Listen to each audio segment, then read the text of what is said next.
হতে পারে মাসলটা স্পাজম হয়ে আছে, হতে পারে টেন্ডনোপ্যাথি আছে, মানে এই টেন্ডনের যে স্বাভাবিক কার্যকারিতা সেটা কমে গেছে, সেটাকে আমরা বলছি টেন্ডনোপ্যাথি।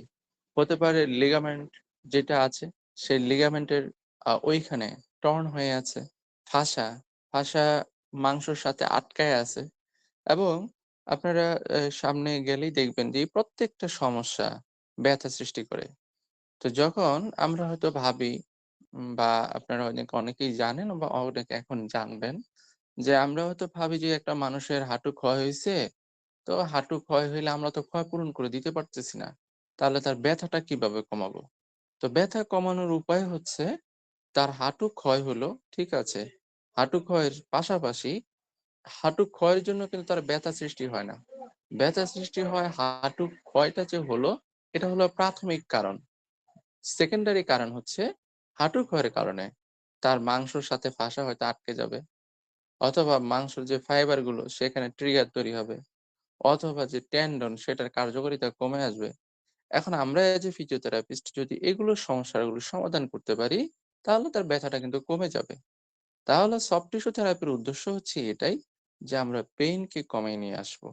এবং এইটা যখন কমে আসবে তখন দেখবেন যে আপনার অনেক ভালো লাগছে। কারণ রোগী বলতেছে তার ব্যথা নাই হয়ে গেছে। কাজেই সফট টিস্যু থেরাপি আমরা সবাই কম বেশি প্রয়োগ করি।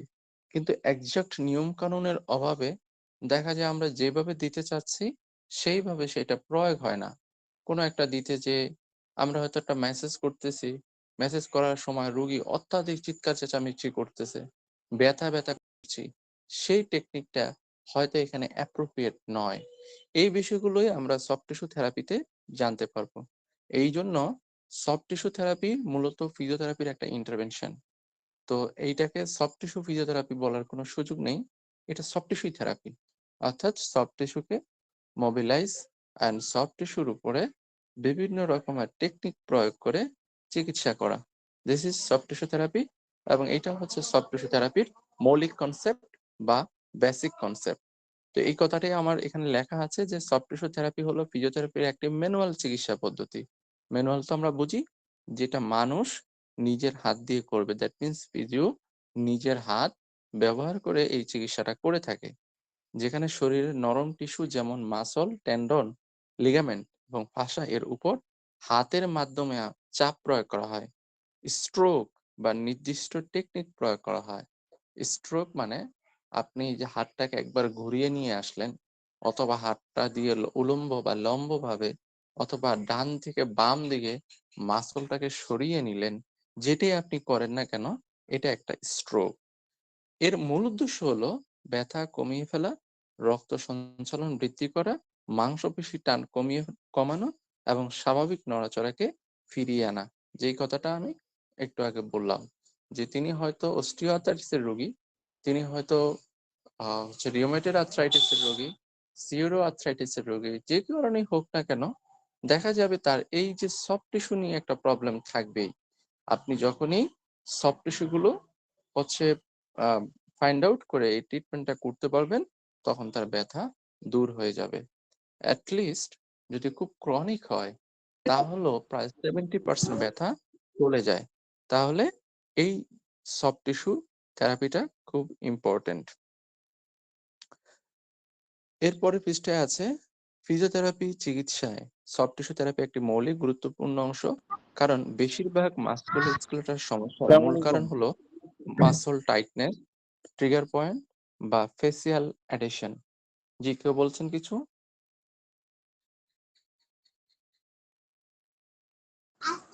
কেউ কিছু আসসালামু বলছেন? আলাইকুম স্যার, আমি বলতে চাচ্ছিলাম যে জি, স্লাইড শেয়ার হবে কি নাকি এরকম হচ্ছে ভয়েস কলের মতো বা অডিও লেকচার? আপনি মেবি পরে মানে জয়েন করেছেন, যারা পরে জয়েন করেছেন তাদেরকে বলছি, গ্রুপে একটা পিডিএফ বই দেওয়া আছে। আপনি বইয়ের পৃষ্ঠাটা ওপেন করেন এই অ্যাপসটা ওপেন রেখে, তারপরে হচ্ছে ওই পৃষ্ঠাটা আমার সাথে সাথে স্ক্রল করেন, আমি ওইখান থেকেই বলতেছি।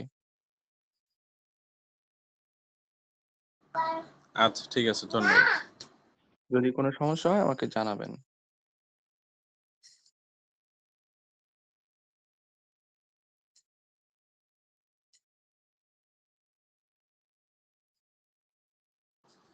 জি, এখন কয় নাম্বার পৃষ্ঠায় আছি আমরা? চলছে?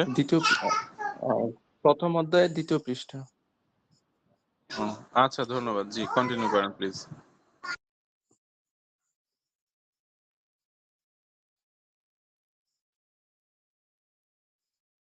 একটু 1 মিনিট প্লিজ।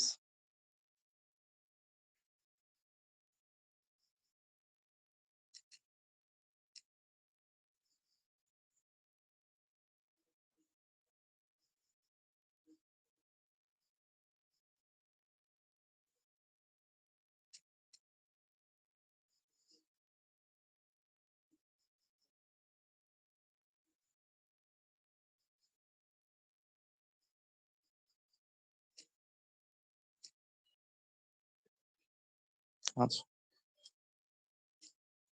তো আমরা আছি প্রথম অধ্যায়ের 2য় পৃষ্ঠায়। সেখানে আমরা বলছিলাম যে ফিজিওথেরাপি চিকিৎসায় সফট টিস্যু থেরাপি একটি মৌলিক এবং গুরুত্বপূর্ণ অংশ, কারণ বেশিরভাগ মাস্কুলোস্কেলেটাল সমস্যার মূল কারণ হলো মাসল টাইটনেস, ট্রিগার পয়েন্ট এবং ফেসিয়াল অ্যাডিশন। তাহলে মাসল টাইটনেস নিয়ে অলরেডি আমরা আলোচনা করে ফেলেছি। ট্রিগার পয়েন্টের বিষয়টা আসি। ট্রিগার পয়েন্ট সম্পর্কে যদি কারো ধারণা থাকে একটু শেয়ার করেন। যদি ট্রিগার পয়েন্ট সম্পর্কে যার যেরকম ধারণা আছে শেয়ার করেন প্লিজ।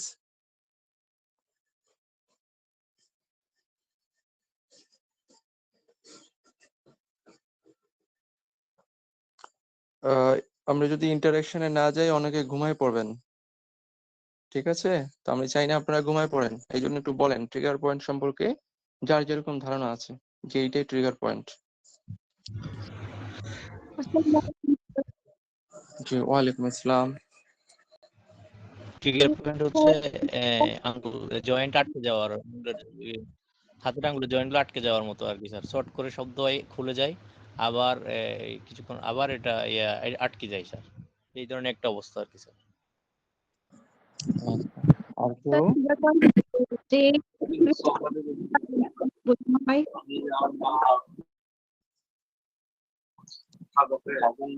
এটা হচ্ছে মাসেলের একটা টট ব্যান্ড, এখানে একটা কি বলে একটু সংজ্ঞা আছে, মানে একটা ওখানে সার্কুলেশনটা কমে টট ব্যান্ডের মতো নোট বা নডিল কিছু একটা বলে, এরকম একটা ফর্ম করে এখানে মাসেলের স্পেসিফিক এরিয়া। আচ্ছা, ঠিক আছে। আর কেউ কি যোগ করবেন? ওকে, আমি সহজভাবে বুঝিয়ে বলার চেষ্টা করছি, আপনারা মনে করেন। দেখেন, আহ আমাদের এইখানে একটু পরের পৃষ্ঠায় একটা মাংসপেশির ছবি আছে। তো 2টা মাংসপেশির ছবি আছে, যেখানে মাসল লেখা, সেখানে 2টা মাংসপেশির ছবি আছে। ছবিটা কি সবাই দেখতে পাচ্ছেন?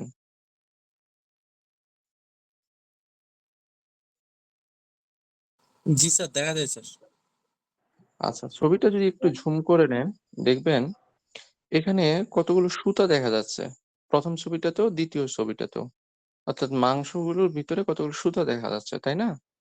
তো এই সুতাগুলো হচ্ছে মাসল ফাইবার, তাই তো? মানে মাংসের সুতা, সোজা বাংলা যেটা, না? এখন এই মাংসের সুতাগুলো, ধরেন আমাদের যেরকম শরীরে কাপড়ের সুতা দিয়ে কাপড়গুলো তৈরি হয়, তাই না? আমরা যে কাপড় পরি, ঠিক অনুরূপভাবে এই যে মাংসগুলো, এগুলো কিন্তু এরকম সুতা দিয়ে তৈরি। কাপড়ের সুতারে আমরা কাপড়ের সুতা বলি, আর মাংসের সুতাকে আমরা হচ্ছে মাসল ফাইবার বলি, তাই না? এগুলোর আবার পরবর্তীতে নাম আছে, হ্যাঁ? তো এই যে মাসল ফাইবার বা সুতাগুলোর মধ্যে সোজা বাংলায় হচ্ছে গিঁটটা লেগে যাওয়া। আপনার কাপড়ে হচ্ছে যেটা আপনি পরেন, এই পরনের কাপড়ের সুতায় গিঁটটা লাগতে পারে না?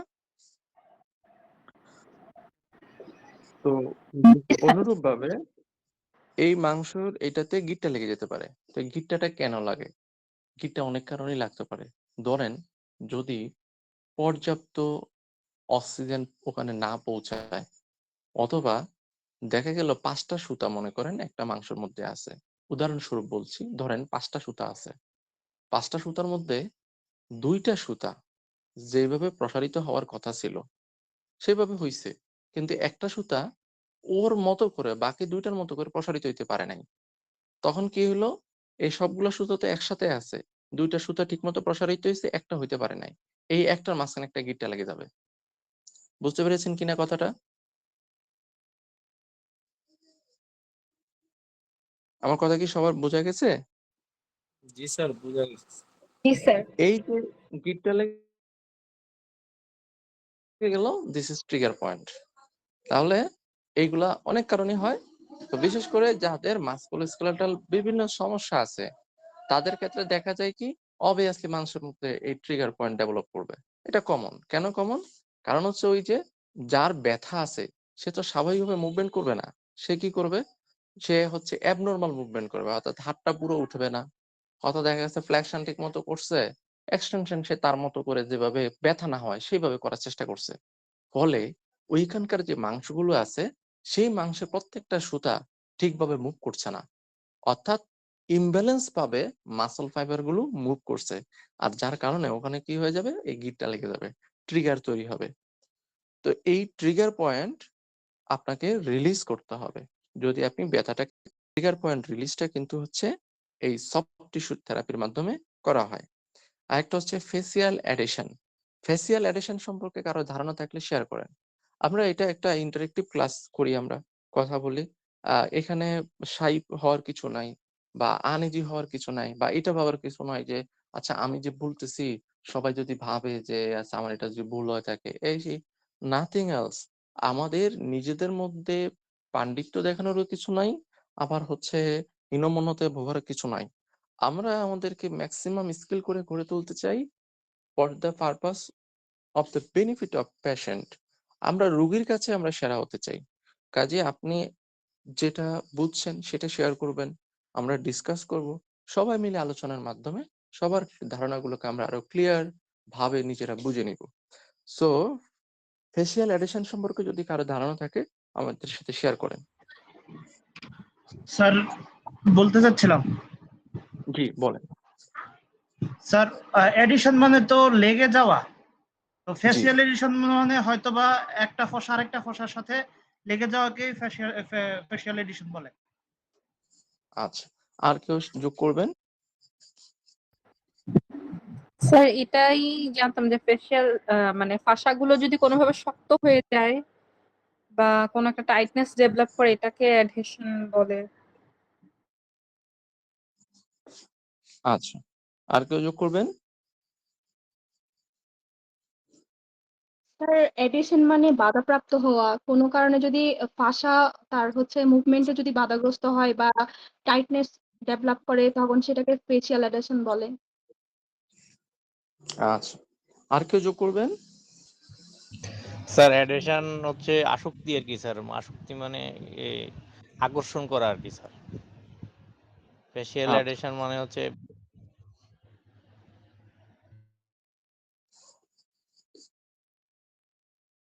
ঠিক আছে, আর কেউ কি যোগ করবেন? সবাই কিন্তু সুন্দর সুন্দর মতামত দিয়েছে, আর কেউ যোগ করলে বলেন। আচ্ছা, তো না করলে আমি আপনাদের সাথে শেয়ার করি। অ্যাডেশন মূলত হচ্ছে লেগে যাওয়া। তো এখন ভাষা আমরা একটু পরে ভাষার ইয়ে আছে, বর্ণনা আছে, আমরা সেখানে তো ভাষা সম্পর্কে বিস্তারিত জানবো। এখানে জাস্ট আপনাদেরকে এতটুকু বলি, ভাষা হচ্ছে কি যে একটা মাংসের উপরে একটা আবরণ। আমরা যখন গরুর মাংস খাই দেখবেন গরুর মাংসটা ঠিক উপরে লোকাল ভাষায় ফাঁসা বলে, ওইটা ফেলে দিতে হয়। মানে ওইটা ফেলে না দিলে মাংসটা খাওয়া যায় না, ফিসলিয়ে যায়। তো এই যে মাংসের উপরে থাকলো একটা আবরণের মতো, এটা হচ্ছে ফাসা। আবার মাংসের ভিতরেও ফাসা থাকে। মাংসের ভিতরে ফাসা থাকে কিভাবে, এটা পরবর্তীতে আলোচনা করতেছি। এখন এই যে মাংসটাকে কভার করে রাখে এই ফাসাটা, এটার কাজটা কি? এটার কাজটা হচ্ছে পাশাপাশি দুইটা মাংস, এই ফাসা যদি কভার করে না রাখে তাহলে একটা মাংস তো আরেকটা মাংসের সাথে অ্যাটাচ হয়ে যাবে। সেটা যাতে না হয় তার জন্য কি হয়েছে, এই ফাসাটা মাংসটাকে আলাদা করে রাখে। ধরেন দুইটা মাংস পাশাপাশি আছে, দুইটা মাংসের উপরই ফাসা আছে, তাহলে কি হবে, একটা মাংস আরেকটা মাংসের সাথে আটকায় যাবে না। আরেকটা ঘটনা ঘটে, সেই ঘটনা কি, ধরেন একটা মাংস আরেকটা মাংসের সাথে যদি পাশাপাশি থাকে এবং তাদের যদি আলাদা করে পিচ্ছিল কোনো কভারিং না থাকে, তাহলে ঘটনা কি ঘটবে, একটা মাংস আরেকটা মাংসের উপরে যাওয়ার সময় ঘর্ষণ হবে। তো আমরা জানি ঘর্ষণ হলে কি হয়, ক্ষয় হয়। তাহলে দেখা গেল মাসল ক্ষয় হইতে হইতে আপনার বয়স 20-এর আগে কি গেল, শরীরে সব মাংস ক্ষয় হয়ে গেছে। এটা যাতে না হয় আল্লাহ পাক কি করছে, ব্যবস্থা করে দিছে, একটা মাংসের উপরে তার উপরে একটা ফাঁসা দিছে, আর একটা মাংস তার উপরে ফাঁসা দিছে, এরপর মাংসগুলাকে একটা আরেকটার সাথে মানে পাশাপাশি অবস্থান করে আল্লাহ জয়েন্টের উপরে জোড়া লাগাই দিছে। এতে করে যেটা হয়েছে যে মুভ করলে বা কোনো কিছু করলে আর এই ঘর্ষণটা হয় না, মাংসগুলো স্মুথলি মুভ করতে পারে। এখন যখন ফাঁসাটা এই মাংসের সাথে লেগে যাবে তখন ঘটনাটা কি হয় চিন্তা করেন।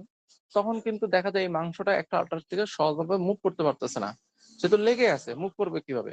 তো যদি সহজভাবে মুভ না করতে পারে, নড়াচড়া যদি না করতে পারে, তখন তাও সে ব্যথা করবে। কারণ আমরা তো জানি যে শরীরের যেখানে একটা অ্যাবনর্মালিটি সেখানে কি যে সিগন্যাল দেয়, এই সিগন্যালটা হচ্ছে পেইন।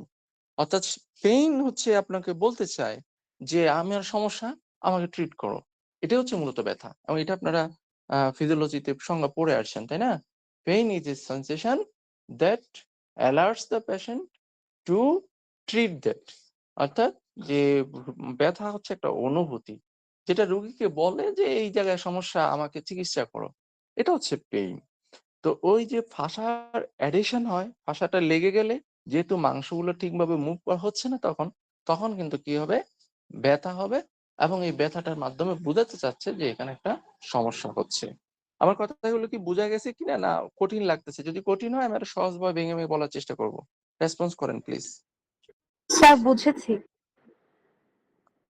আচ্ছা, তো আমরা আবার বইতে ফেরত যাই। বইতে বলা আছে যে এই থেরাপি ব্যবহার করে ঘাড় ব্যথা, কোমর ব্যথা, frozen shoulder, tendinopathy, myofascial pain syndrome এগুলো দ্রুত ব্যথা নিয়ন্ত্রণ এবং ফাংশনাল উন্নতি আনা যায়। তো এই কথাগুলো বলছিলাম যে ঘাড় ব্যথা, কোমর ব্যথা, ফ্রোজেন শোল্ডার, এভরিথিং। এবং আপনি এই যে ফ্রোজেন শোল্ডারের যখন চিকিৎসা করেন কম বেশি, আপনি বলেন তো যে ফ্রোজেন শোল্ডারের চিকিৎসায় আপনারা যারা করছেন, আপনারা কি আসলে সফট টিস্যু নিয়ে কাজ করেন কি করেন না? যদি করে থাকেন তাহলে কি কি করেন শেয়ার করেন একটু প্লিজ।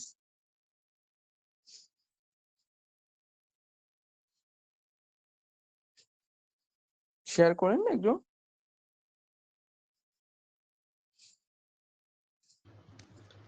স্যার ডিডিএফএম অ্যাপ্লাই করি। ওকে, ফ্রোজেন শোল্ডারে ডিটিএফএম ব্যবহার করেন।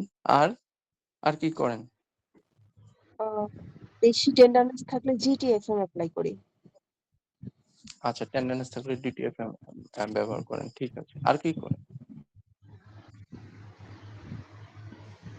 Sir flexion, extension, abduction, lamp test করি স্যার ফ্রোজেন শোল্ডারের জন্য। আচ্ছা, ঠিক আছে, টেস্ট করলেন। ল্যাম্প টেস্ট কেন, ল্যাম্প টেস্ট কি উদ্দেশ্যে করেন? স্যার ল্যাম্প তো হচ্ছে lateral rotation, abduction, medial rotation, এগুলো কোনো রেস্ট্রিকশন আছে কিনা এই মুভমেন্টগুলো। আচ্ছা, তো যে যেটা বলেছেন একটু খেয়াল রাখবেন, কারণ আমাদের ডিসকাশন গুলো পরবর্তীতে আসবে। এখন দেখেন, এই যে আপনারা বললেন শোল্ডার হচ্ছে এটার ক্ষেত্রে আপনারা ডিটিএফএম করেন। তো ডিটিএফএমটা আসলে কেন করবেন, কোথায় করবেন, এটাই আমাদের নিয়ে একটা পুরো অধ্যায় আছে। পরবর্তীতে আমরা সেটা ডিসকাস করব। জাস্ট এখানে আলোচনার সাপেক্ষে আমরা বলতে চাই যে ফ্রোজেন শোল্ডারের মূল ঘটনা কি হয়।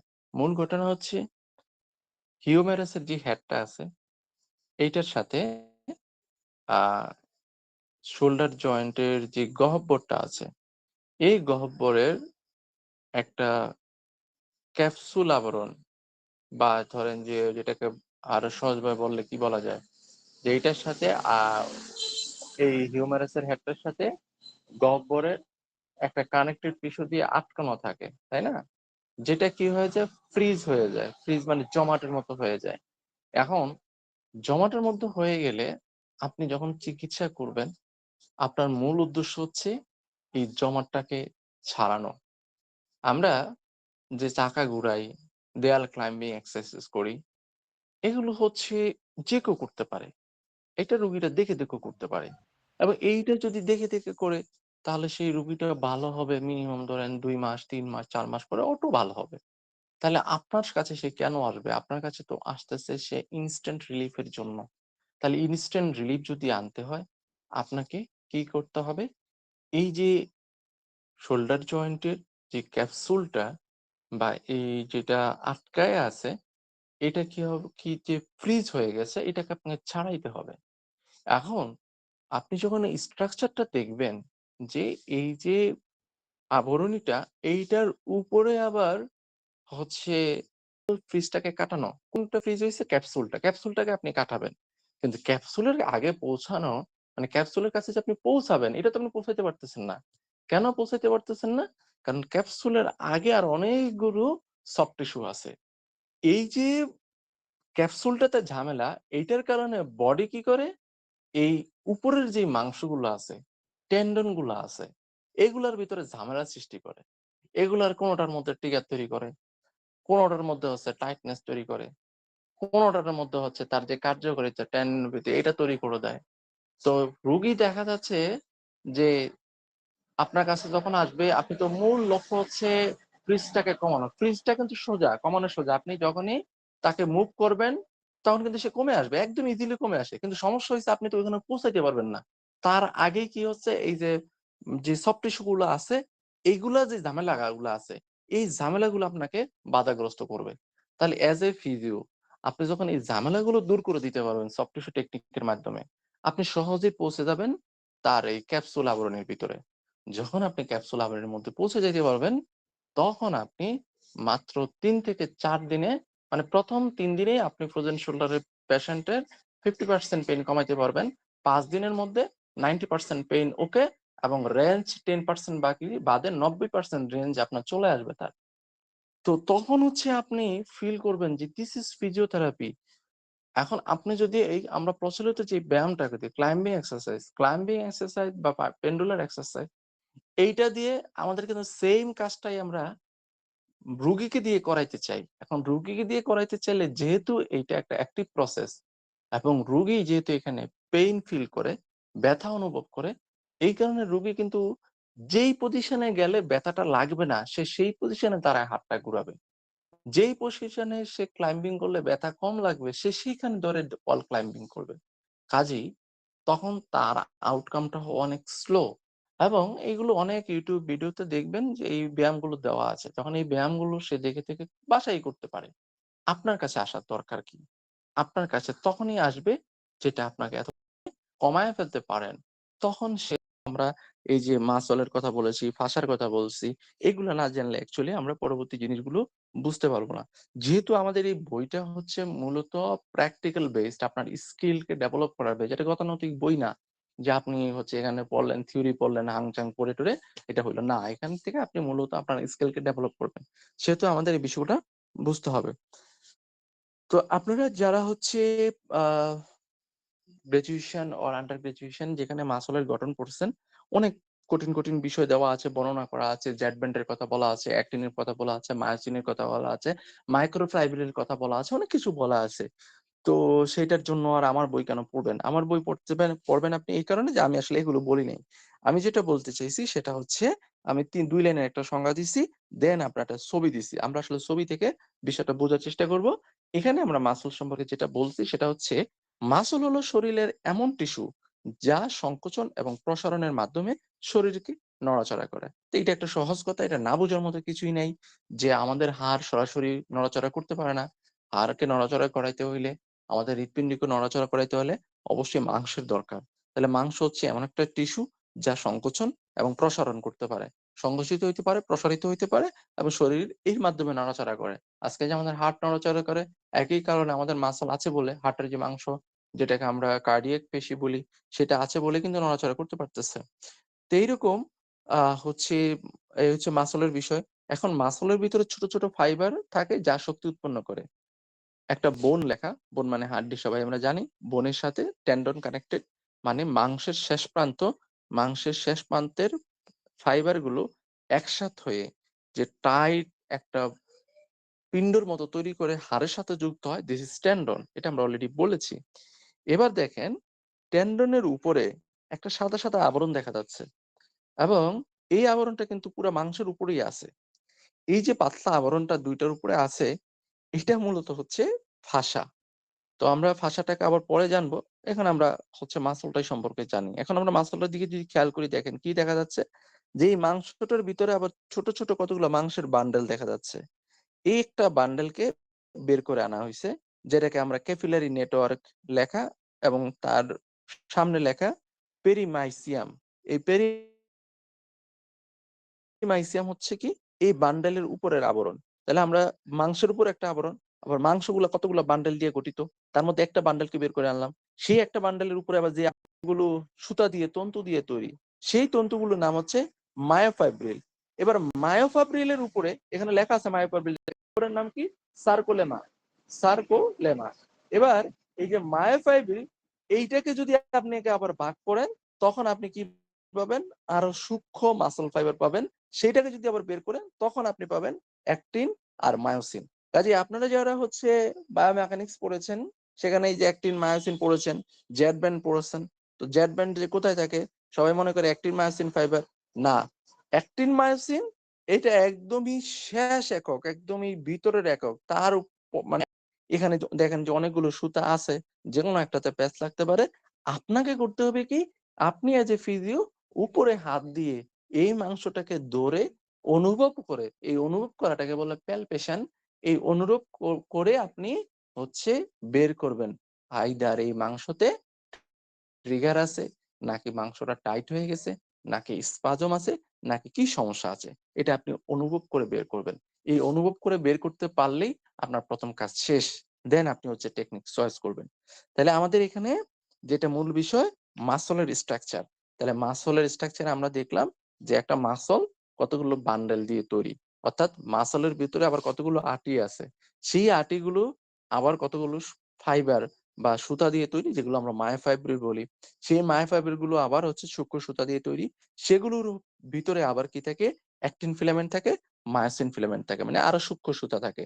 এই সূক্ষ্ম সুতা দিয়ে একটু বড় সুতা, বড় সুতা দিয়ে আরেকটু বড় সুতা, বড় সুতা দিয়ে একটা বান্ডেল, অনেকগুলো বান্ডেল মিলে মাংস।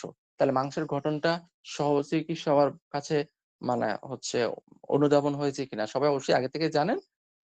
আজকে আলোচনার পর আরেকটু ক্লিয়ার হয়েছে কিনা একটু জানান প্লিজ।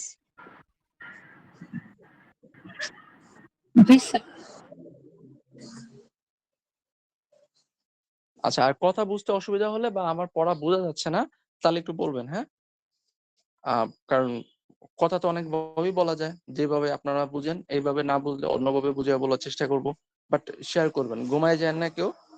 আপনারা যেরকম হচ্ছে জাগরণ করে আছেন, আমিও জাগরণ করে আছি, আপনারাও পরিশ্রম করে আসছেন সারাদিন, আমিও পরিশ্রম করে আসছি। সো কাইন্ডলি ঘুমায় যান না, কথা বললেন, হ্যাঁ। তো আমরা কি মাসলের বিষয়টা ক্লিয়ার সবাই, না? জি স্যার। ওকে, এরপরে আসেন যে আমাদের শরীরের অনেকগুলো মাসলের ছবি এখানে দেওয়া আছে শোল্ডার রিজিয়নে। তাহলে একটু আগে আমি বলছিলাম যে আমাদের ফ্রোজেন শোল্ডারে আলাপ করতে যে বলছিলাম যে আমাদের এখানে অনেকগুলো মাংস আছে, বেইন। ও এখন আবার একটা মজার ব্যাপার আছে, সেটা তো আপনাদেরকে শেয়ারই করি নাই। এই যে দেখেন এখানে একটা বেইন আছে, সেফালিক বেইন। এই যে বেইনটা, এটা গেছে কি দিয়ে দেখেন তো, মাংসের ভিতর দিয়ে গেছে না? জি স্যার। আচ্ছা, ধরেন এই মাংসটা যদি টাইট হয়ে যায়, মানে এই মাংসটা যদি কোনো কারণে টাইট হয়ে যায়, তাহলে কি বেইনের উপর সে চাপ দিবে না? হ্যাঁ। আচ্ছা, বেইনের উপরে যদি চাপ দেয়, তাহলে রক্ত প্রবাহ কি কমে যাবে না? হুম। তাহলে আপনার ব্যথা হবে তখন। এবার আসেন, আপনি যদি এটাকে ফাইন্ড আউট না করতে পারেন যে সেফালিক বেইন এদিক দিয়ে গেছে আর এই মাংসটা এখানে টাইট হয়ে আছে, এটা ছাড়াইতে হবে। তাইলে আপনি যদি সারাদিন এটা না করে আপনি যদি ফ্লেক্সন এক্সটেনশন করান, বলেন এই যে কষ্ট, কষ্ট কি সারবে? না। হ্যাঁ সারবে স্যার। না। তা- তাহলে আমাদের কিন্তু হিউজ স্কিলের বিষয় আছে, কিন্তু আমরা সেই দিকে ওইভাবে মনোনিবেশ করি না, বা আমাদের কাছে এমন ভাবে এটার উপস্থাপন করা হয়েছে যে এইটা ডলাডলি করে কি হবে। আরে ভাই, ডলা না দিলে তো এ তো মারা যাবে, কারণ যত দিন যাবে এটা আরো চাইপা আসবে, চাইপা আসলে তো তার এই হাত অবসর শুরু হবে, কারণ এখানে সে ব্লাড সাপ্লাই ঠিক মতো নাই। তাহলে আমার ডলাটা তো খুব ইম্পর্টেন্ট। তুমি খাওয়া ওষুধ, আমি দিই ডলা, আমার ডলাটাই হচ্ছে চিকিৎসা। So this is the matter, we are very very valuable professionals, right? তো আমাদের এটা শুধু এখানে এইটা সাফালিক বেইনের ক্ষেত্রে হয় তা না, যে নার্ভ সাপ্লাই তাদের ক্ষেত্রে হয়, অনেক মাসল নার্ভের উপর চাপ দেয়, তখন হয় কি এই যে সেম ধরনের পেইন প্রোডাকশন হয়, প্লাস হচ্ছে নামনেস তৈরি হয়, ঝামেলা হয়। তো ওইখানেও আপনার হচ্ছে এই নার্ভ খুঁজে বের করতে হয় যে আসলে কোন নার্ভের ভিতরে হয়েছে। এবং আরো মজার বিষয় হচ্ছে, যদি আপনি খুঁজে বের করতে পারেন, আপনি কিন্তু বাইরে থেকে ওইটার ভিতরে হাত দিয়ে আপনি নার্ভটাকে সরাই দিতে পারবেন। যখন হাত দিয়ে সরাই দেওয়ার পরে পেশেন্ট একটা চিৎকার করবে, চিৎকারের পরে সে আবার খুশি, চিৎকারের পরে তার দেখবেন তার আর ব্যথা নাই। তাহলে আপনি চিন্তা করেন, আপনি একটা সার্জন, সে কাটাকাটি করতেছে, আপনি কাটাকাটি ছাড়াই, মানে কাটা ছাড়াই আপনি হাত ঢুকাই দিতেছেন নার্ভের উপরে, কাটা ছাড়া আপনি হাত ঢুকাই দিতেছেন ব্রেইনের উপরে, আর্টারির উপরে। Can you imagine how skill professionals you are, তাই না? জি স্যার। এবার আমরা আসি যে ভাষার স্ট্রাকচার সম্পর্কে। ভাষা হলো, ওই পেজে চলে আসি, সবাই কাইন্ডলি একটু আপনার ওই পেজটা দেখেন, 12 পৃষ্ঠা হবে।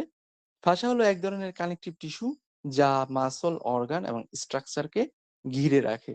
তাহলে এখানে তিনটা জিনিসকে সে ঘিরে রাখে। আমি মাসল দিয়ে বলেছিলাম, এখানে কিন্তু বলা আছে অর্গানকেও ঘিরে রাখে, আবার স্ট্রাকচারকেও ঘিরে রাখে। মানে কোনো অঙ্গকেও কিন্তু হচ্ছে ভাষা ঘিরে রাখে, আবার বোন স্ট্রাকচার সেক্ষেত্রেও দেখা যায় যে ভাষা ঘিরে রাখে। এখন আমাকে বলেন তো, এই যে এতটুকু জিনিসগুলাকে এই যে ভাষা কেন ঘিরে রাখে? এই আলোচনার পরে আপনি কি বুঝলেন কেন ঘিরে রাখে এগুলো? একটা থেকে আরেকটাকে আলাদা করার জন্য, প্রোটেক্ট করার জন্য। এটা এক্স্যাক্টলি, মানে একটা এটা থেকে যে আলাদা থাকে, আলাদা যদি না হয় তা তো আচ্ছা, আরো একটা জিনিস আছে, কেউ কি অ্যাড করবেন সাথে প্লিজ? কারো যদি মনে থেকে থাকে, আমি কিন্তু আলোচনা করেছিলাম, যদি কারো মনে থেকে থাকে অ্যাড করেন, একটা গুরুত্বপূর্ণ বিষয় আছে। আলাদা না স্যার থাকলে অ্যাডমিশন যাবে, সেক্ষেত্রে ফ্রিকশন হয়ে ইয়ে হবে স্যার, হবে। ডিজেনারেশন হবে। রাইট, তার যদি ঘর্ষণ হবে, এগুলো যদি আলাদা করে না রাখা হয়, আর এই যে একটা আরেকটার উপরে সুইপিং করার যদি না ব্যবস্থা থাকে, তাহলে তো ফ্রিকশন হবে, আর ফ্রিকশনটা হচ্ছে বড় ধরনের সমস্যা। এই যে ঘর্ষণ, এই ঘর্ষণটা বড় ধরনের প্রবলেম, ঘর্ষণ হলে ক্ষয় হয়, তো এটার ঝামেলা। তো ফাঁসা আল্লাপাক এই জন্য এভাবে দিয়ে রাখছে, এবং এটা শরীরের ভিতরে একটা নেটওয়ার্কের মতো কাজ করে।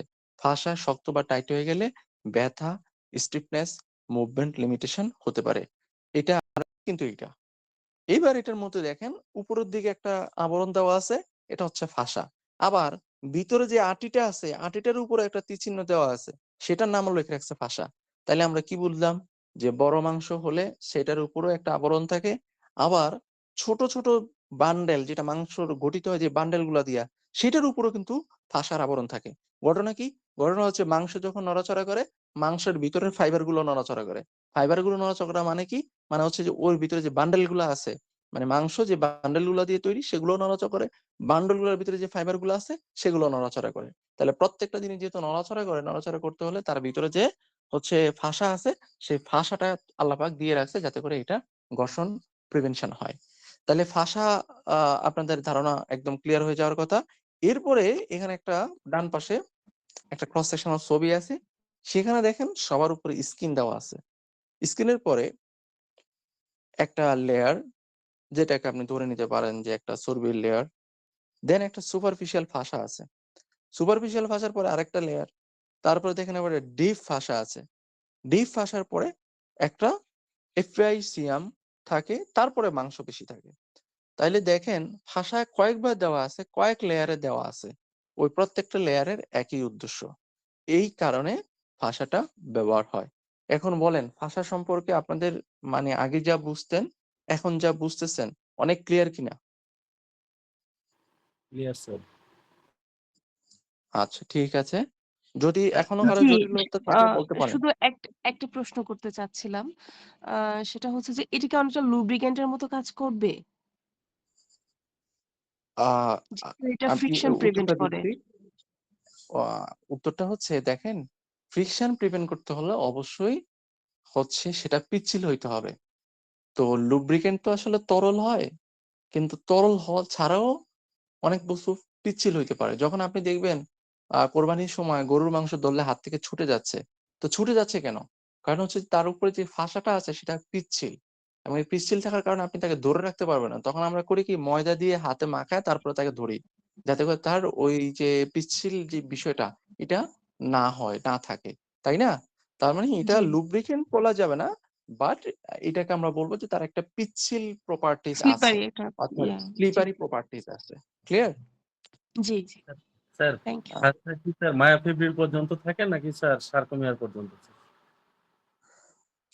এই ফাঁসটা, জি স্যার। আচ্ছা, ফাঁসা সার্কোমিয়ার উপরেও থাকে, তবে এখানে ঘটনা হচ্ছে আহ ওইটা যেটা থাকে ওইটা এই মায়োফাইব্রের উপরে যেরকম ক্লিয়ার এবং মায়োফাইবের উপরে থাকলে তখন কিন্তু আমরা তার নাম দিচ্ছি সার্কোলেমা।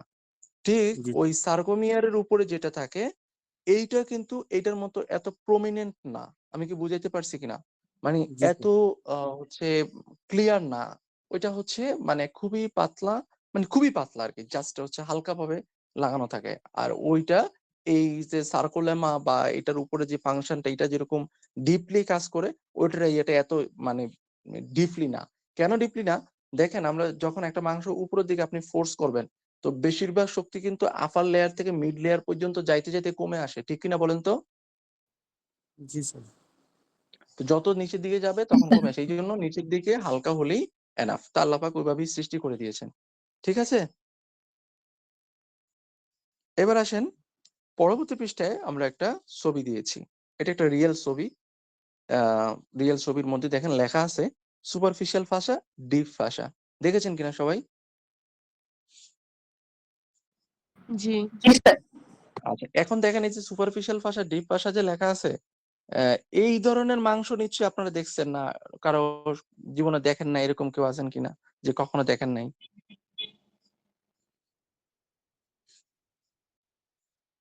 দেখেছেন তো সবাই, না? জি জি স্যার, দেখছি। আচ্ছা, এখন আপনি চিন্তা করেন এই ভাষাটা যদি আপনি বুঝে থাকেন তাহলে এই ভাষা যদি আটকে যায়, এটারে সারায়া নেওয়া বা এটারে সরায় দেওয়া এটা কি কোনো কঠিন কাজ বলেন তো?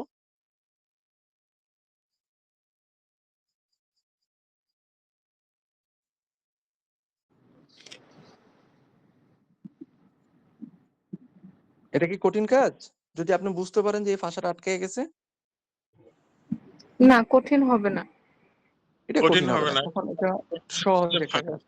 কিভাবে কিন্তু যখন হচ্ছে পৃথিবীটা ডিক্রিজ হয়ে যাবে তখন, বা হচ্ছে কোনো আঘাত বা মাসেল স্পাজম ট্রিগার পয়েন্ট তৈরি হবে তখন? আচ্ছা, এখানে একটা জিনিস ক্লিয়ার করি, ভাষাতে কিন্তু ট্রিগার পয়েন্ট তৈরি হয় না। বুঝতে পেরেছেন? ভাষাতে ট্রিগার পয়েন্ট তৈরি হয় না, ট্রিগার পয়েন্ট তৈরি হচ্ছে মাসলে। ঠিক আছে, ভাষাতে ট্রিগার পয়েন্ট তৈরি হয় না। কারণ কি? কারণ হচ্ছে ভাষা আমরা কি বলছি, এটা কানেকটিভ টিস্যু বলছি না? কানেকটিভ জি টিস্যু বলছি না? এবং কানেকটিভ জি টিস্যু স্যার। হওয়ার কারণে এটার কি হচ্ছে, এইটার হচ্ছে আপনার আহ যে প্রপার্টিজ, এই প্রপার্টিটার মধ্যে একটা স্লিপারি প্রপার্টি যেটা একটু আমরা আলোচনা করলাম। তো সে স্লিপারি প্রপার্টিজ হওয়ার কারণে তার মধ্যে কিন্তু আসলে ট্রিগার হয় না। তার ঝামেলাটা হচ্ছে কি, সে লেগে যায়। মানে তার যখন সমস্যা হয় সে তখন ওই মাংসটার সাথে লেগে যায়। তো এইটারও তো তৈরি করা হয়েছিল মাংসটা যেন স্মুথলি নড়াচড়া করতে পারে সেই কাজ করার জন্য। এখন সে যখন এটার সাথে লেগে গেছে, আটকায় গেছে, তখন ওই মাংসটা ঠিকভাবে মুভ করতে পারে না। আর মুভ করতে না পারলেই তখন যন্ত্রণা, পেইন হয়। ক্লিয়ার কিনা সবাই? জি স্যার। জি স্যার, আচ্ছা, বুঝতে বারবার যে জিজ্ঞেস করতেছি আপনারা কি বিরক্ত হচ্ছেন? জিজ্ঞেস করতেছি একই কারণ, আপনারা যাতে ঘুমায় না পড়েন। না স্যার। না না, না না আমার আচ্ছা, প্রশ্ন এরপরে স্লিপারি প্রপার্টিটা আটকায় যায় কিভাবে? মানে ওটা কি কোনো আঘাতের জন্য নাকি কোনো? এক্স্যাক্টলি আপনি যে প্রশ্নটা করছেন এই প্রশ্নের উত্তরটাই আমরা এখন পড়বো, যে কেন এই সমস্যাটা হচ্ছে। এই সমস্যাটা হচ্ছে, দেখেন লেখা আছে সফট টিস্যু সমস্যার সাধারণ কারণ। সাধারণ কারণ কেন হচ্ছে? দীর্ঘ সময় ভুল পজিশনে থাকা, প্রলংড পুয়ার পশ্চার। এখন দীর্ঘ সময় যদি আপনি আপনার যে দেহ ভঙ্গি, অর্থাৎ যে পশ্চারটা যেভাবে থাকার কথা, ধরেন আপনি যেইভাবে বসার কথা সেইভাবে যদি আপনি দীর্ঘ সময় না বসেন, তাহলে মাংসগুলো কোনোটা উইক হয়ে যাবে, কোনোটা কিন্তু আবার হাইপার হয়ে যাবে। তাহলে যখন উইক হয়ে যাবে, হাইপার হয়ে যাবে, তখন কিন্তু সেখানে কি তৈরি হচ্ছে? মাসলে দেখবেন ট্রিগার তৈরি হচ্ছে। আবার এই যে ভাষা, এটা মাসলের সাথে লং টাইমের কারণে আটকায় যাচ্ছে। তাহলে ভুল পজিশনে থাকা। তাহলে আপনি আমাকে বলেন তো, বাংলাদেশে এমন কোন মানুষ কি আছে যে জীবনে ভুল পজিশনে বসে না, শোয় না? আছে এরকম কেউ? না তাহলে আমাদের কি রুগীর অভাব আছে? না না। আমরা ওই রুগীটাকে ধরতে পারতেছি না, কারণ আমরা নিজেরা এই জায়গাটা ক্লিয়ার না। তো ঘটনা হচ্ছে যে যতদিন মানুষ থাকবে আর এই দেশের মানুষের এরকম খাসলত থাকবে যে সে পজিশন জানে না, কোন পজিশনে ঘুমাবে, কোন পজিশনে নিচ থেকে উপর থেকে উঠবে, দীর্ঘ সময় বসবে কিভাবে, এটা যেহেতু সে জানে না, আমাদের রোগীর কোনো সমস্যা নাই। আমাদের কাজ হচ্ছে আমরা চাই সে আরো করুক এগুলো, কারণ আরো আরো করলে সবকিছু সমস্যা হবে, হলে আমরা সেটাকে ট্রিটমেন্ট করব, তাই না? এরপরে হচ্ছে কি, আচ্ছা এটা যে বলছি এটা এমনি রসিকতা করে বলছি, এজ এ চিকিৎসক, হিউম্যান বিং বা আল্লাহ সৃষ্টি হিসাবে এই ধরনের নিয়ত করা ঠিক না, তো এটা এমনি বললাম। দীর্ঘ সময় ভুল পজিশনে থাকা এটা একটা কারণ। আরেকটা কারণ কি, অতিরিক্ত কাজ, ওভার ইউজ। এখন আমাকে বুঝায় বলেন ওভার ইউজ হলে এই সমস্যা কেন হবে? এতক্ষণ আলোচনা পরে আপনাদের সবারই বুঝে যাওয়ার কথা, একজন রেসপন্স করেন যে ওভার ইউজ হলে এই প্রবলেম কেন হবে।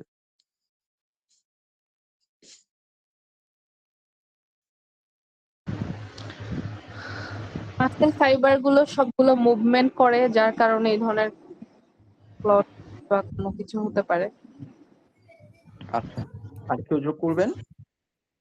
স্যার ফ্রিকশন অতিরিক্ত হয়, ব্যবহার ওভার করলে ইউজের ফলে। ব্যবহার করলে তো স্যার এটা একসময় ইনজুরি হয়ে যায়, ইনজুরি হবেই স্যার। আচ্ছা, আর কেউ যোগ করবেন?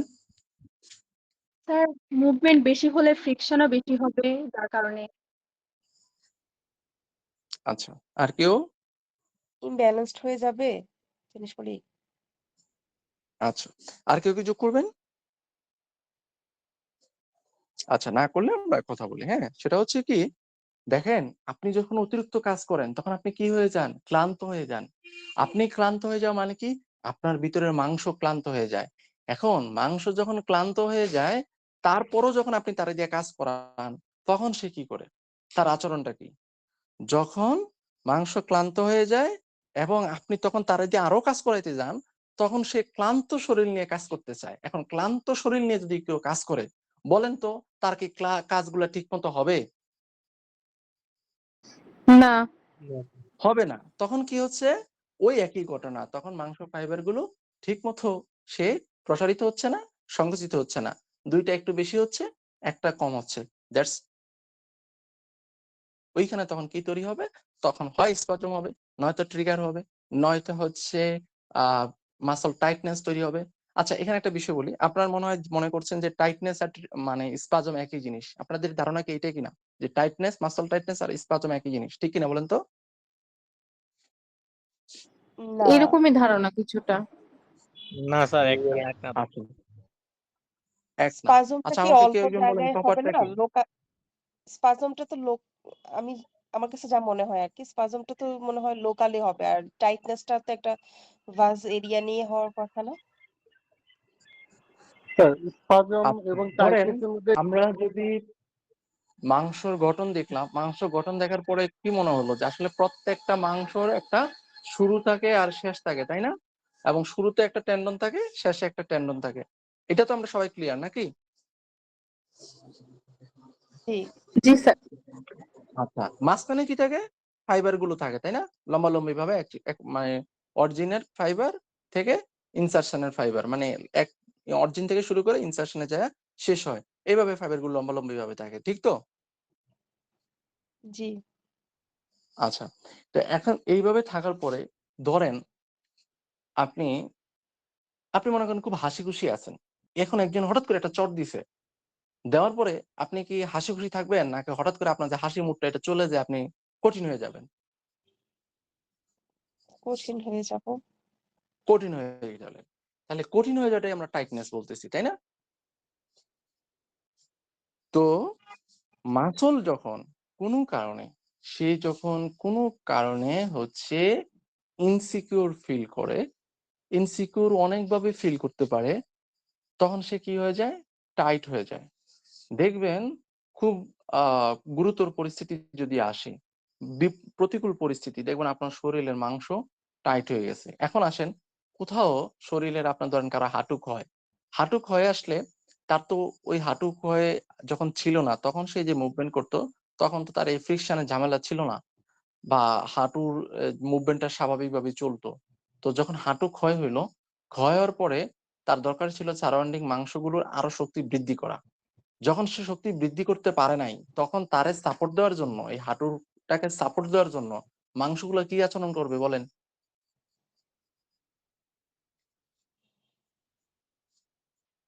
টাইট হয়ে যাবে না? সংকুচিত জি হয়ে যাবে, স্যার। টাইট হয়ে যাবে। টাইট হয়ে যাবে। এবার টাইট হওয়ার পরে আপনি মনে করেন, ওই যে বললাম একজন থাপ্পড় খাইছে, খাওয়ার পরে এখন তারে আপনি কোনো সান্ত্বনা দিলেন না, বরং কষায় আরো 2টা থাপ্পড় দিয়ে দিলেন, 3টা থাপ্পড় দিয়ে দিলেন। এবার বলেন সে কঠিনের থেকে সে কোথায় চলে যাবে? কঠিনতর। কঠিনতর। কঠিনতর মানে সে একদমই কিন্তু মানে ট্রমাটাইজ হয়ে যাবে। ঠিক অনুরূপ মাংসকে যখন আপনি কঠিন করে ফেললেন, কঠিন করার পরে তাকে ট্রিট করেন নাই, চিকিৎসা করেন নাই, তখন সে কি হবে? আস্তে আস্তে আরো টাইট হবে। টাইট হয়ে গেলে তার সেখানে কি হবে? ব্লাড সার্কুলেশন কমে আসবে। ব্লাড সার্কুলেশন কমে যাওয়া মানে হচ্ছে অক্সিজেন সাপ্লাই কমে যাওয়া।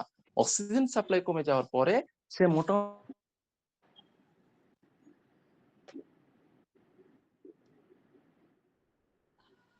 একটা অ্যাবনর্মাল পাবলিকের মতো পড়ে থাকবে। This condition is spasm. কঠিন লাগছে বা জটিল মনে হচ্ছে কিনা? মানে বিষয়টা হচ্ছে পরে ক্রনিক স্টেজে গিয়ে এটা স্পাজম হিসেবে ডেভেলপ করবে। টাইটনেসটাই ক্রনিক স্টেজে স্পাজম হবে। দ্যাট মিনস যখন কোনো মাংস অথবা মাংসের গ্রুপ অফ মাসলে হচ্ছে পর্যাপ্ত অক্সিজেন সাপ্লাই থাকবে না due to lack of blood supply, তখন ওই জায়গায় যে জমাটবদ্ধ অবস্থার সৃষ্টি হয় এটা হচ্ছে স্পাজম। এখন ক্লিয়ার সবাই? স্যার আসসালামু আলাইকুম। স্যার আমার হচ্ছে জি ডিসকানেক্ট ভাই। হয়ে গিয়েছিল। স্পাজমের ব্যাপারটা যদি আরেকবার ক্লিয়ার করতেন ভালো হতো। স্পাজম আর কোনটা টাইটনেস। স্পাজমটা, তাই না? এখন তো হ্যাঁ, জি জি বলছিলাম জি। মানে এখন আর স্পাজমের বুঝতে বিষয়টা একবার হচ্ছে, বলতে ভালো হতো। সাইকেলটা আপনি বললেন এক লাইনে, ওইটা আর একবার একটু রিপিট করলে মনে হয় ক্লিয়ার হয়ে যাবে। আচ্ছা, স্পাজমের বিষয়টা হচ্ছে যে কোনো একটা মাংস অথবা মাংসের গ্রুপ অফ মাসল, যারা ফ্লেকশন করে একসাথে সেগুলো ফ্লেক্সর গ্রুপ, যারা এক্সটেনশন করে একসাথে সেগুলো এক্সটেনশন গ্রুপ। তাহলে এই যে গ্রুপ অফ মাংসগুলো বা কোনো একটা মাংস কোনো কারণে যদি সে প্রতিকূল ফিল করে বা ইনসিকিউর ফিল করে, তখন প্রথমে কি হচ্ছে যে তার ব্লাড সাপ্লাইটা ধীরে ধীরে কমতে শুরু করে, কারণ তারা এখানে টাইটনেস ডেভেলপ করছে। এটা যখন আপনি ট্রিট না করবেন তখন আস্তে আস্তে ব্লাড সাপ্লাই আরো কমতে থাকে এবং সেখানে কি হয়? অক্সিজেন সাপ্লাই কমে যায়। কমে গেলে ওই মাংস বা মাংসের গ্রুপে যে জমাটবদ্ধ অবস্থার সৃষ্টি হয়, this is called spasm. Clear কিনা?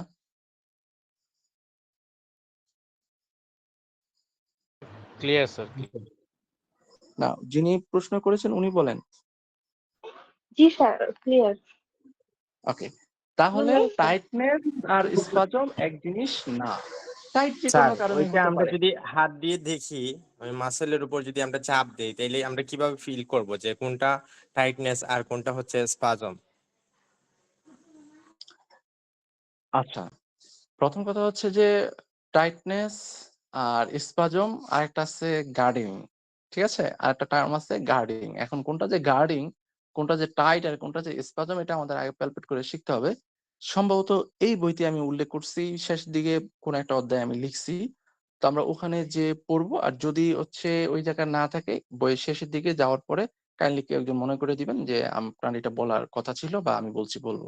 ঠিক আছে? জি জি স্যার। স্যার। ওকে, এবার আসেন যে সবকিছু হওয়ার সাধারণ কারণ আহ দীর্ঘ সময় ভুল পজিশনে থাকা, অতিরিক্ত কাজ, ওভার ইউজ, আঘাতের কথা অলরেডি আলোচনা করে ফেলছি কিভাবে হয়েছে। এবার আসেন স্ট্রেস থেকে সবকিছু সমস্যা হয়। আচ্ছা বলেন তো, আমাদের যে বাংলাদেশে দুশ্চিন্তা করে না এমন রোগী কি আছে বা মানুষ আছে যে দুশ্চিন্তা করে না? নাই। নাই। Sir rare rare. তাইলে এখন দুশ্চিন্তা যারা করবে তাদের সবারই কি হবে?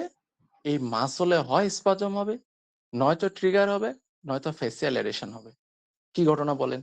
চিন্তা করেন, আপনাদের রুগী আল্লাহ পাক কত ভাবে দিছে, অহরহ রুগী দিছে। যত টেনশনের রুগী তার এই সমস্যা হবে। তো এখন এটা কেন হয়? কেউ একজন আমাকে একটু বলেন যে কেন হইতে পারে এটা?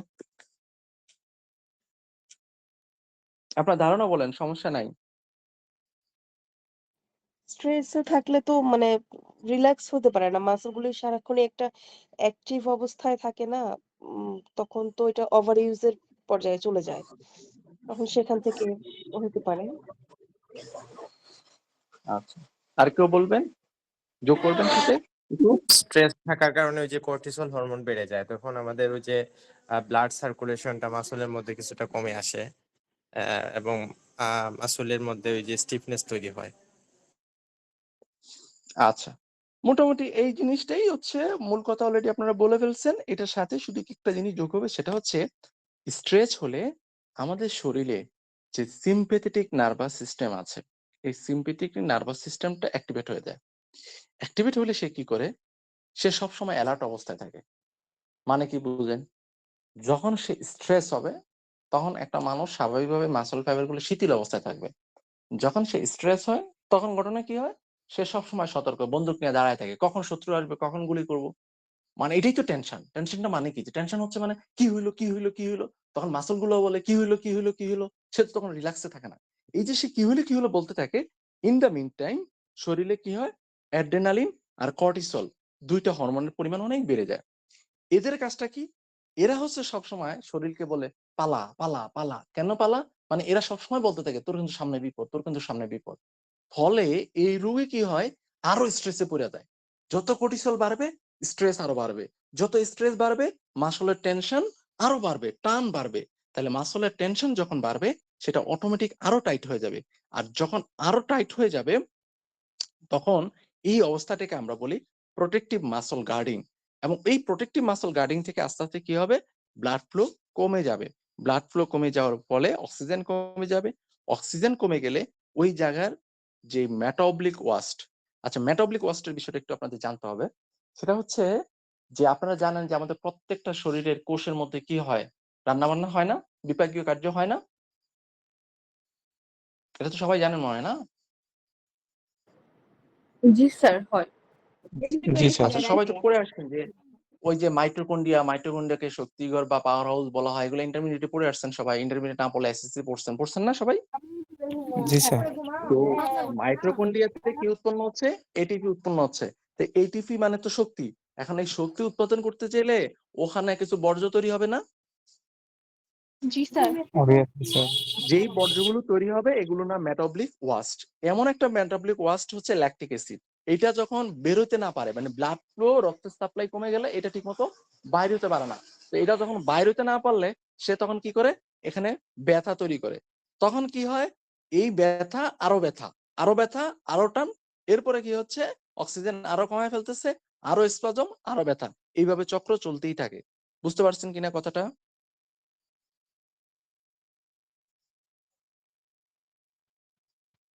সবাই কি বুঝতে পারছেন? স্যার এটা আরেকবার একটু রিপিট করেন।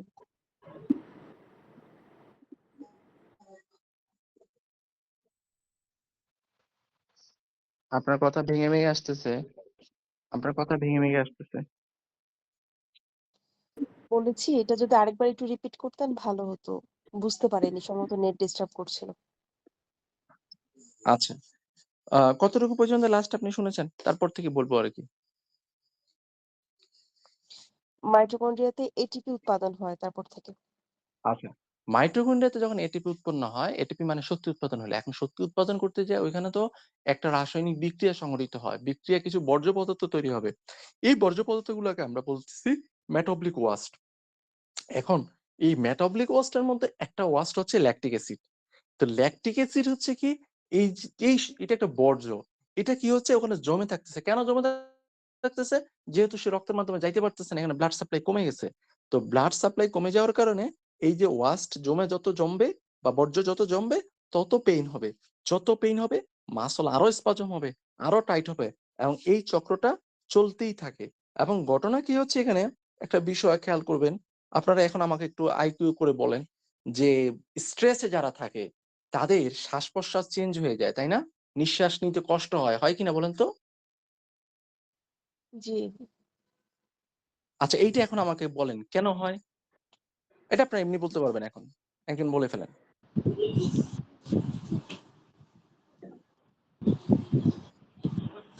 মাসেল ঠিকমতো ফাংশন করে না, মানে স্পাজম বা টাইটনেস ফিলের কারণে। আচ্ছা, এখন বলতে পারবেন কোন কোন মাসল গুলো এই সমস্যাটা ডেভেলপ করে? ইন্ট্রিনজিক না কি, ইন্ট্রিনজিক মাসেল, এক্সট্রিনজিক মাসেল, তো ভুলে গেছি, ডায়াফ্রাম, এরকম কিছু হবে। আচ্ছা ঠিক আছে, আপনি কাছাকাছি চলে গেছেন। সহজ ভাষায় বললে আমাদের যে ব্রেথিং এর যে অ্যাক্সেসরি মাসল গুলো আছে, নেক এন্ড আপার চেস্টের যে মাসল গুলো, এগুলো কি হচ্ছে, ক্রনিক টাইটনেস তৈরি হচ্ছে। তাহলে ক্রনিক টাইটনেস তৈরি হওয়ার কারণে তার কিন্তু ব্রেথিং সমস্যা হচ্ছে। এখন আসেন এই ব্রেথিং এর জন্য আপনি যতই তার ইনহেলার দেন, এই টাইটনেস চলে যাবে বলেন? ইনহেলার দিলে এই টাইটনেস চলে যাবে? যাবে না স্যার। যাবে না। তাইলে এই যে না, স্যার। ইনহেলারটা যদি একজন এমবিবিএস ডাক্তার দেয়, ধরেন একটা এমবিবিএস ডাক্তার লিখে দিল ইনহেলার, তাহলে তার কাজ সে করলো, আর টাইটনেসটা দূর করার দায়িত্ব কার? আপনার না? জি স্যার। তাহলে আপনার সাথে কি এমবিবিএস ডাক্তারের কোনো ঝামেলা আছে, কোনো দ্বন্দ্ব আছে? নাই স্যার। আচ্ছা, এখন আপনি এই টাইটনেস দূর করতে গেলে আপনাকে মোটামুটি ভালো টেকনিক প্রয়োগ করতে হবে, সময় নিয়ে রুগীকে এটা ক্লিয়ার করে দিতে হবে। তাহলে এই ক্লিয়ার করার পরে আপনার কি ড্রাগ, ইনহেলার এগুলো লেখার কোনো দরকার আছে? সময় নষ্ট করার দরকার আছে? না স্যার। তো দিস ইজ দ্য ফ্যাক্ট।